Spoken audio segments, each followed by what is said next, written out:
Hi, everyone, and welcome to SANS Wisdom in the Times of Crisis conference. And we're very excited to welcome back today Ariel Giaretto, who's been a part of SANS events online and some in-person events as well and workshops.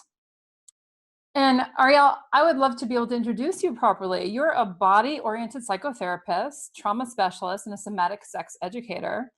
And Ariel's also the developer of the Full Embodiment Model, which offers general transformative workshops for people wanting to heal from effects of sexuality and gender trauma, sexual abuse, and disembodiment. And she works with clients in workshops all around the world. And you've taught hundreds of people by now. Welcome, Ariel. Hi. Hey, thanks, Karine. So good to be It's with you nice. again. Really good to be with you too. Yeah, I love these conferences where we're connected. This global connection that we have now it's very heartening in such challenging times. And I mean, I don't know what it's been like for you, but just this sense of people being willing to connect even deeper now.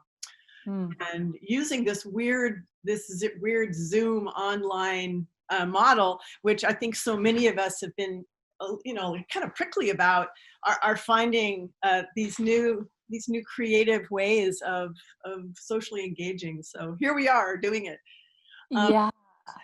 yeah, and I mean, today it's kind of interesting because, I've been working in the field of trauma for a really long time. And as you mentioned, a lot of my work is focused on sexuality and embodiment and people finding ease in their bodies. And I think the most challenging thing right now, just to really address the trauma in the body, is that from a physiological perspective, what we're dealing with right now is like right up there in some of the worst traumas. And it's insidious because you think about, oh, we're in the middle of a war, or you think about there's a natural disaster.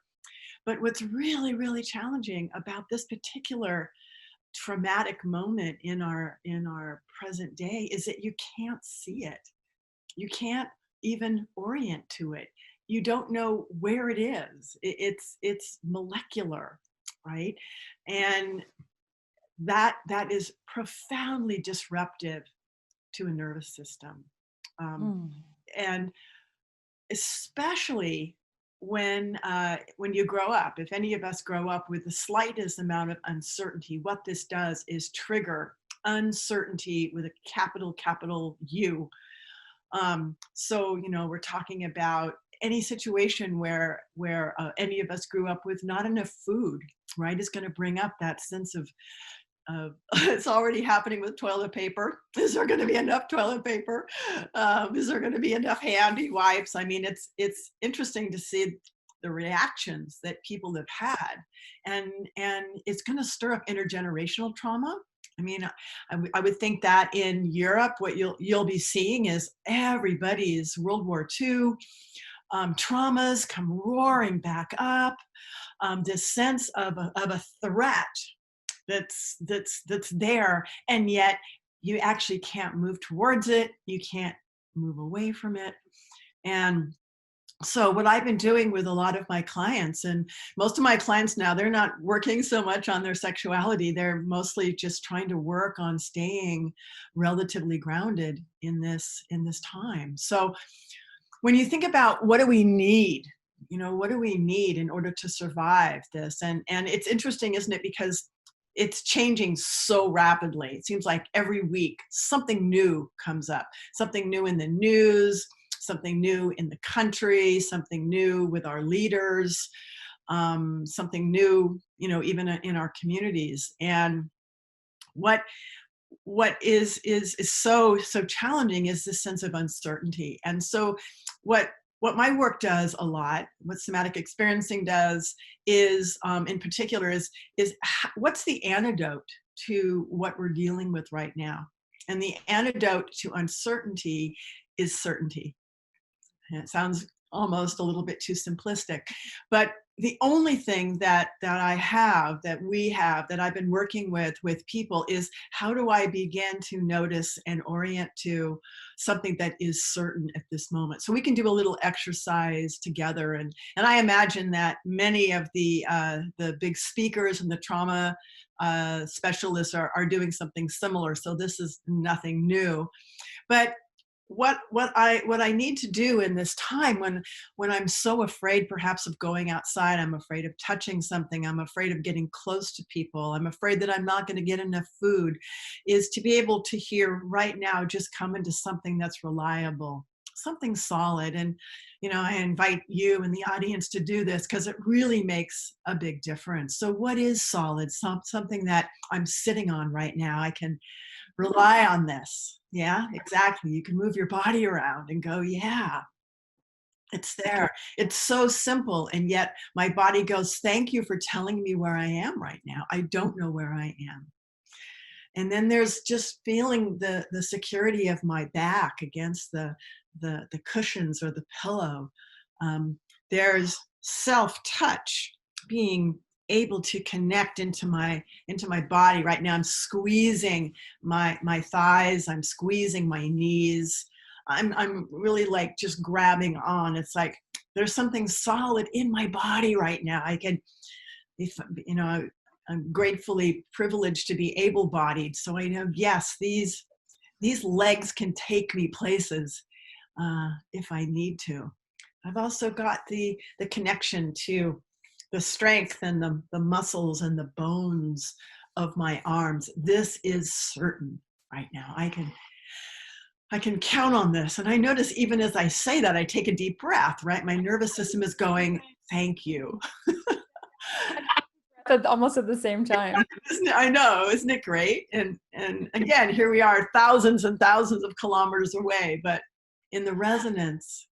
Mm-hmm. And this is so important. If we are able to collectively orient to a deeper sense of connection with ourselves and with certainty, I think the planet takes a breath. So here we are.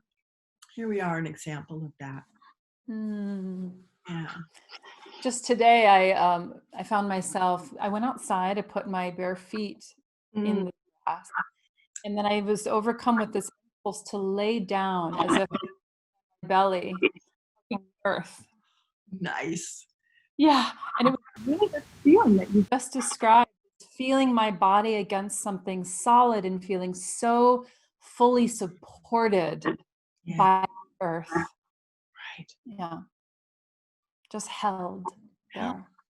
I just felt the whole body just relaxing. I feel mine relaxing even as you say that. Again, it's our systems are so, they're like small children. They're so eager to find those moments of pleasure, those moments of resilience. And so thank you for that. I love that image.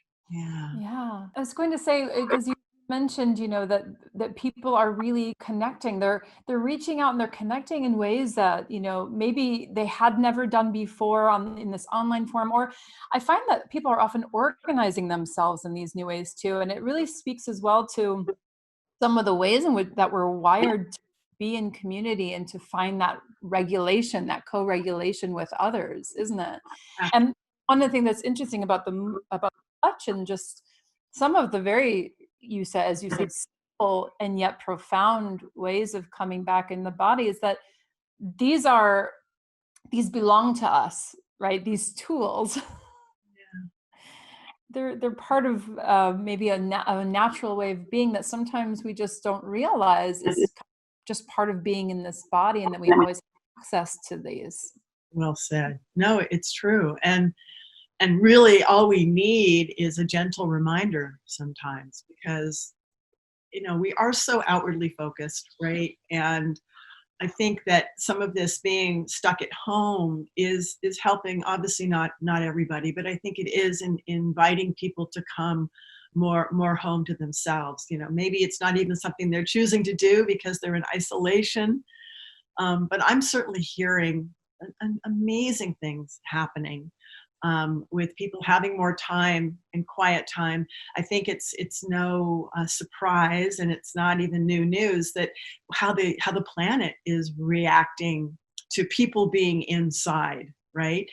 So the planet is healing itself as we go inside, as we settle down, as we demand less of it, as we are less externally focused. And it will be really a gift if some of that continues. So let's just all, pray to the gods and goddesses that a large number of us learn from this time. And I mean, history certainly shows us that with the challenges of crisis also comes amazing things that come out of it. The ways that people are connecting, the ways that people are stepping forward and supporting our amazing medical teams that are, endangering their life. And so knowing and witnessing these moments of kindness is also something that is so important to our nervous systems, that we have to actually sometimes make a very conscious choice to shift over to what is the good thing happening, what's happening right now that's good, and to be able to take that in and allow us to settle.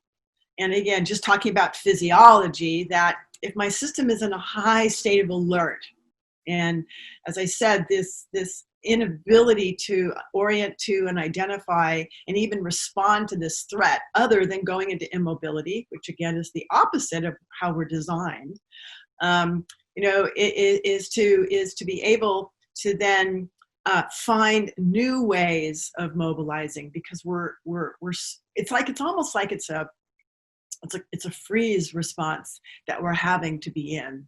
And our system doesn't like that one bit.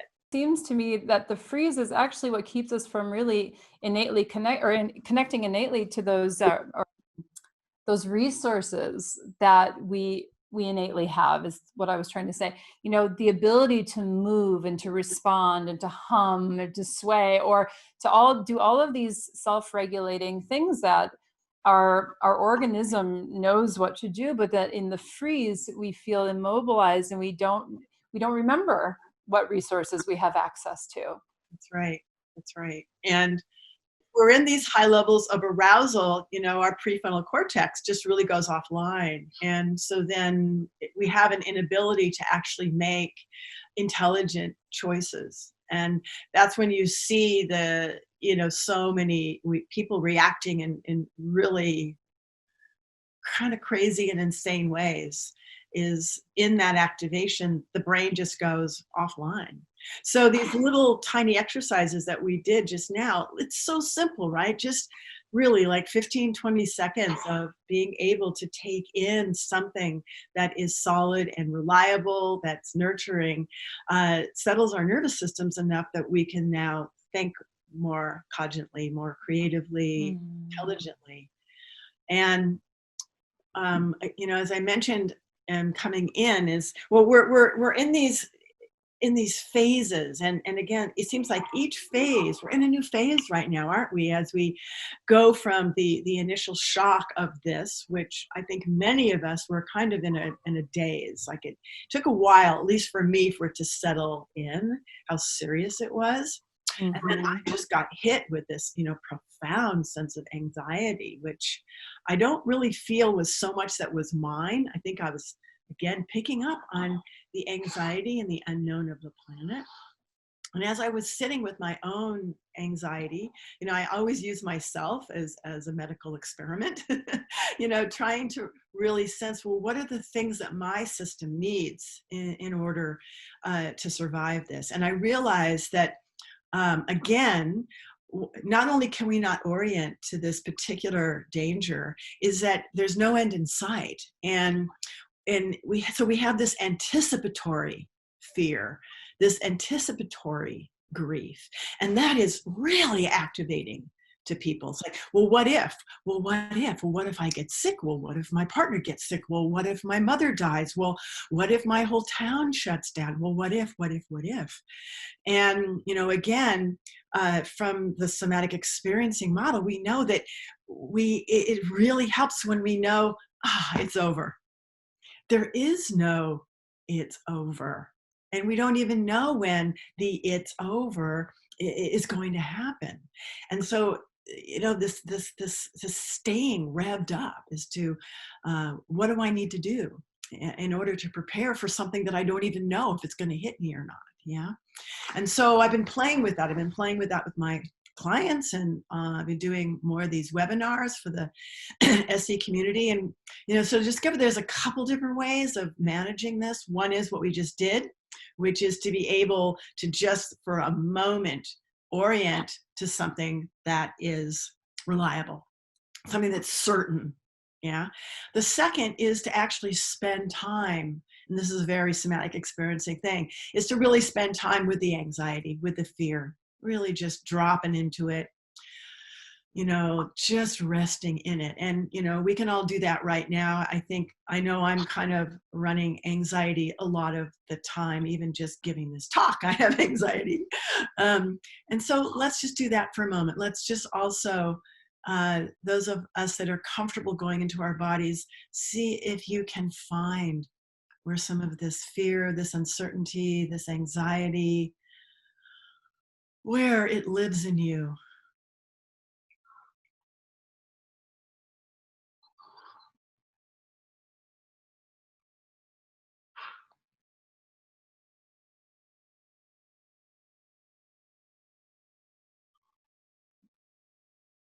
And as always, I'm always so impressed by how my body responds just to me paying attention to it. I don't know if you felt that too, Karine. It's just that a moment of noticing things settled a little bit. Did that happen for you as well? It's always that witness. Yeah, it's just a witness. Mm-hmm. Witness. There's so little to do sometimes, but just to witness. With yeah, So absolutely. it's just an awe that it's that simple. Of course, it's not, but it's a start. It is. It absolutely is. And then, of course, the next piece of that is, if this anxiety is just so big and so scary, is to give it some support. So I'm a big believer in self-touch. So any of you watching this, if you want to just give yourself just a little bit of support right now in any of those places, it could be our throat or our jaw. And especially if we're in isolation right now and we're not getting a lot of touch, self-touch is it is kind of the next best thing.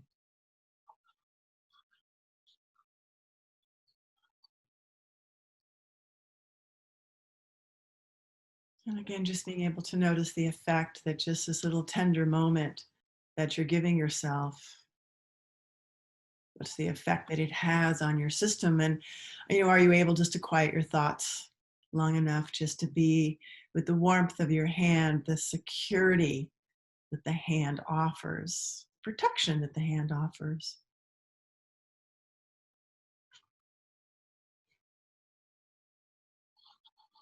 And often when we're in anxiety, it's very easy to lose our legs.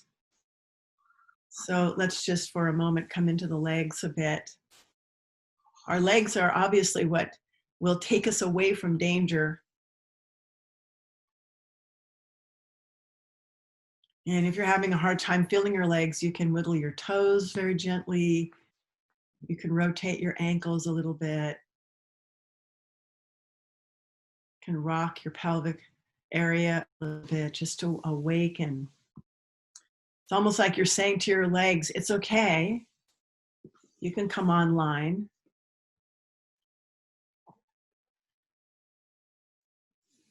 And just notice what kind of effect that has on your overall body.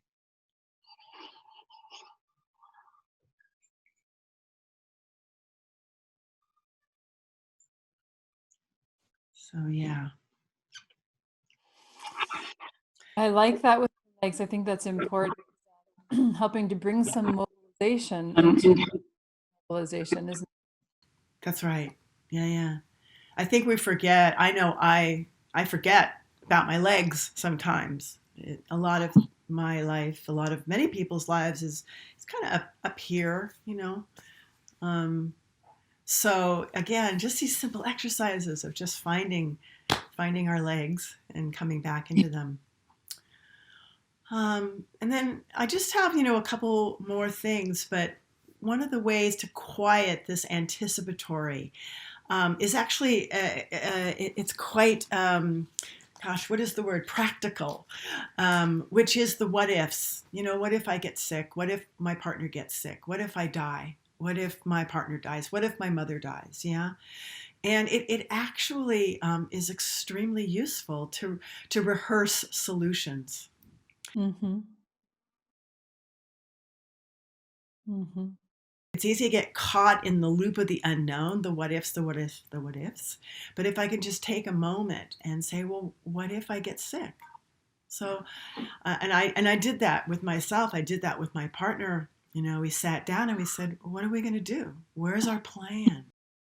Where, do we have our phones ready? Do we know where the closest clinic is?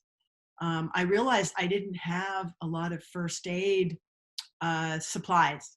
So I found the thermometer. I also bought this really useful thing. As you know, with this particular virus, it deeply affects the respiratory system and a lot of different parts of the system, also the organ system. But there's this little nifty thing you can buy. It's only like $30, 30 American dollars. It's called an oximeter. OXI meter, and it measures. You get it when you're in any. You get it when you're in the hospital. It's just this little thing that clamps on your finger. You know it, yeah, and it tells you how your body is metabolizing oxygen. So to Mm-hmm. have some of these things where I know that a number of people have used those as an indicator that says, okay, I'm not utilizing oxygen right now. This is the time to get to the hospital, or I'm having upper respiratory, but I'm fine, right? So I also just want to emphasize the basic importance of good old practical information. This is a little side just for fun, but I'm really into birds. I have these two little conures, and they're very, very sensitive. And so I've been doing a lot of research, and I sometimes just like I lie in bed and I worry, what happens if one gets sick or they eat something? And I realize, no, wait a second, I can do the same thing with my birds that I can do with me. Well, what if they get sick? Yeah. Well, I have a first aid kit now for them. So when something goes wrong, I can orient to it. I can go to it immediately, and it, allows my activation to settle down some. What's interesting about that, going into that kind of planning mode, or let's say preparation, I think one reaction can be going into this maybe a hyper, um, a hyper preparation mode, or motivated by fear, but time facing something that we're afraid of and saying, okay, well, what can I do? What choice do I have? What agency do I have? It really activates as well this sort of higher cortical structures, doesn't it? And brings you into this more solution oriented, like you said. Actually, I can't control all things, but I can do my best to have these things in place. And that really makes such a difference if we're willing to engage with that what if. Exactly. And it's particularly important for people who maybe didn't have those choices as a child. They maybe did face poverty or starvation. They didn't have a lot of medical resources, and we're seeing this in the States, in the African American community. They're being hit really bigly, in a really big way, and they're dying way larger numbers than and it happens. Some of that is systemic trauma, as our medical system is just not set up for these big scale disasters, and not everybody gets the same treatment. Not every hospital has the resources that it needs. So this ability to also stay a little bit independent to that, to realize that although I may not be able to depend on my community, what can I do for myself? What are some affordable ways? And I do a lot of rehearsing with people, right? Mm. So a rehearsal would be something like, oh, you start to get the symptoms, right? Mm. We'll take a pause. We'll notice how the system reacts as soon as it starts to get some of the symptoms. And we'll kind of go through like what might be the first thing that you do, and what happens if your partner gets sick, and how are you going to work with your children, right? So when people have a little bit of a game plan, it really does settle their system down, and it takes away some of that profound anticipatory terror. It doesn't solve it, and of course some people will run with it, and they'll go out and they will buy 100 rolls of toilet paper, and they'll do things that they don't actually need. So it's that balance between, again, being able to work with the activation so it settles down enough to make the right choices. But it also mobilizes us out of fear, and out of freeze, and that's what's really, really important. I think you've mentioned so many really interesting things, and I could probably talk to you for ages about this. But, one of the things that's so interesting is the variety of ways that, maybe not necessarily trauma, but activation manifesting, or, there are some people who as well who are taking this moment, they're actually taking the opportunity to have more time and space. And so they're able to actually process and digest things that maybe in the business as usual way of life they don't have. People kind of waking up to things that I think might have been eclipsed in the busyness of life. I just think that's an interesting thing. Yeah. And we touched on this earlier, that this brings out the best in people and amazing creativity, and it brings out the worst, right? I mean, I really think in the US we're watching, our politicians at their absolute worst. And thank goodness there's enough people in the US in particular, that are stepping up even in the face of such horrific, unforgivable leadership, the lack of leadership, which you mentioned earlier, how amazing it is to feel that your government is taking charge and taking it seriously. And that settles activation when there's a sense of a larger container. Here in the U.S., we're such a big country that there is not a sense of the government helping. And what's even insane here is that so many people are suspicious of the government anyway, right? So there's so much pushback about that. But what we are seeing is we're seeing it more in a community level, right? I think you and I are seeing it in our healing, trauma, spiritual communities. People are stepping up. They're making incredible contributions. They're giving away tons of free, classes, and it's beautiful. And we need to also orient to those as often as we orient to the incredible, unforgivable disorganization of the larger systems that we can count on our small circles of community. We can also orient to kindness, how so many companies are stepping up and making masks and making gowns. And so, I mean, this is incredible to me, that people's goodness are also able to come out in the face of such horribleness. This the Indian novelist Arundhati Roy, in that article in Financial Times, she said that pandemics are like a portal, and that this time is an opening. And I really see people like you who have been a pioneer in this work and bringing it really embodiment, coming home to the body, to hundreds of people around the world. Like, this is a time that people like you and somatics and embodiment are going to become so important for all of us. Yes. Yeah, and one of the things I've been doing that's been really satisfying, it was just a simple little offering that I made to the SE community all over the world, just, basically 2 hours a day, 2 days a week, just getting together and chatting about what's going on and how we've all been affected by it and what we're seeing in our practices. And it was so healing just to have that opportunity to get together. There was like 30 of us. And again, the part that I love the best is it was from all over the world, and realizing that even in all these different pockets, many of us were experiencing very, very similar. Of course, we're in a very specific socioeconomic world here, the world of somatics, the world of therapists. We're quite a privileged group in the bigger picture.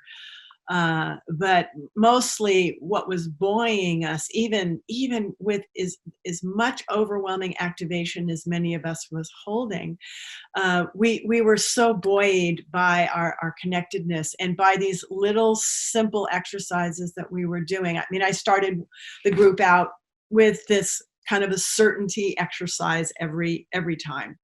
And I could just look out to the sea, the little squares, and notice the collective settling. And that just, gives me an incredible joy and pleasure right there, especially if we are all able to regulate together. It sounds so silly, doesn't it? The No. crazy things that get us excited. Absolutely. They're the fundamentals that are almost too simple, so simple that they get overlooked, but they're absolutely inherent to our human lives. Absolutely. I'm so curious to know from you, Ariel, what you think. Things are beginning to ease in some places and things will start to open up again. I'm wondering, what are some of the ways you think people can re-engage again? There might be that fear carried out from home back into the social world again. There's still uncertainty even when things resume. Yeah, what are some of the things people can do to kind of work with that? I mean, there's already these tools you've introduced, but any additional thoughts to that? Thank you. Well, I actually think the biggest gift they can give themselves, if possible, is time.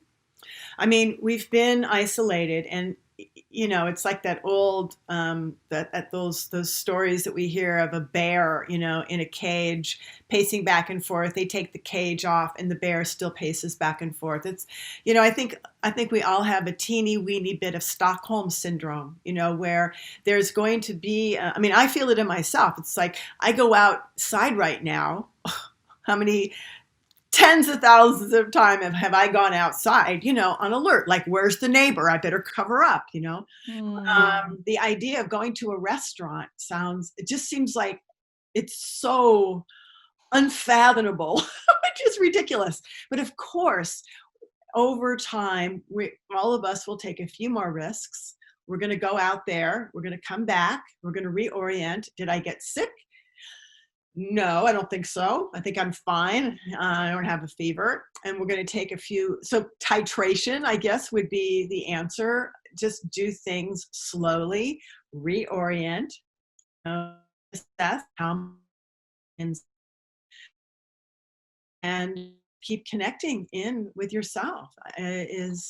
Seriously, we just have to take these little baby steps in terms of coming back out. And of course, we'll have to keep up with the news, like, as people start to come out, what's happening with the virus. Is it still holding its course? Is it starting to spread again? So I think we're going to come out, we're going to look around again, we're going to come back, we're going to wait and see.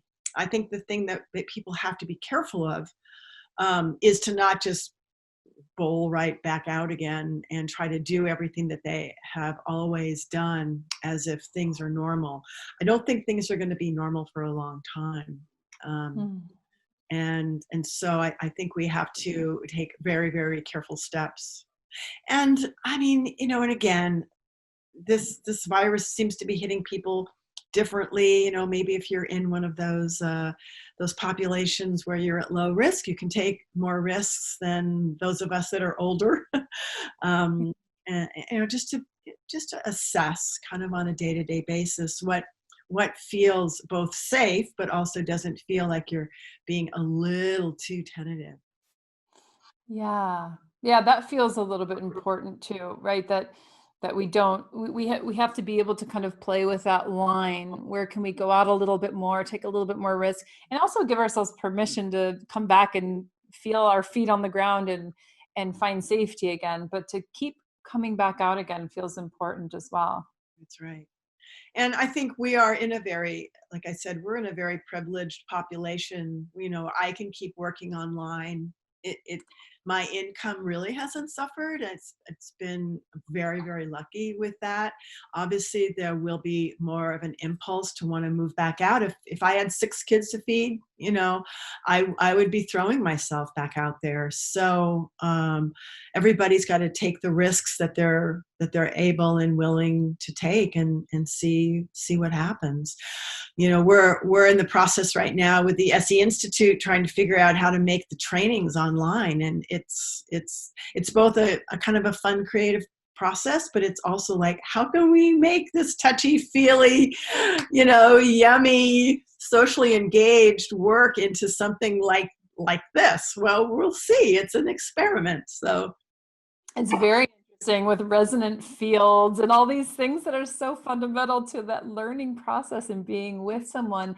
And yeah, it's sort of adjusting to new ways of being together in relationship. yeah. Yeah. And I've actually been very, what's the word? I've been very surprised by the depth of work I can do with my couples online, and we can still do a lot of our exercises, and it's translated pretty well. So we'll have to see, won't we? We'll look back on this in a year and go, wow, what an insane time. What an insane time.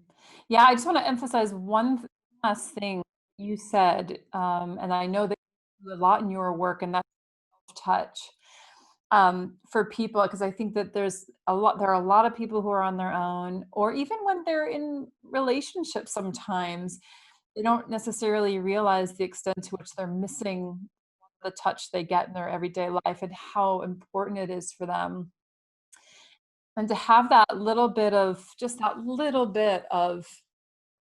time just to give yourself some of that, it feels so nourishing. It does. It does.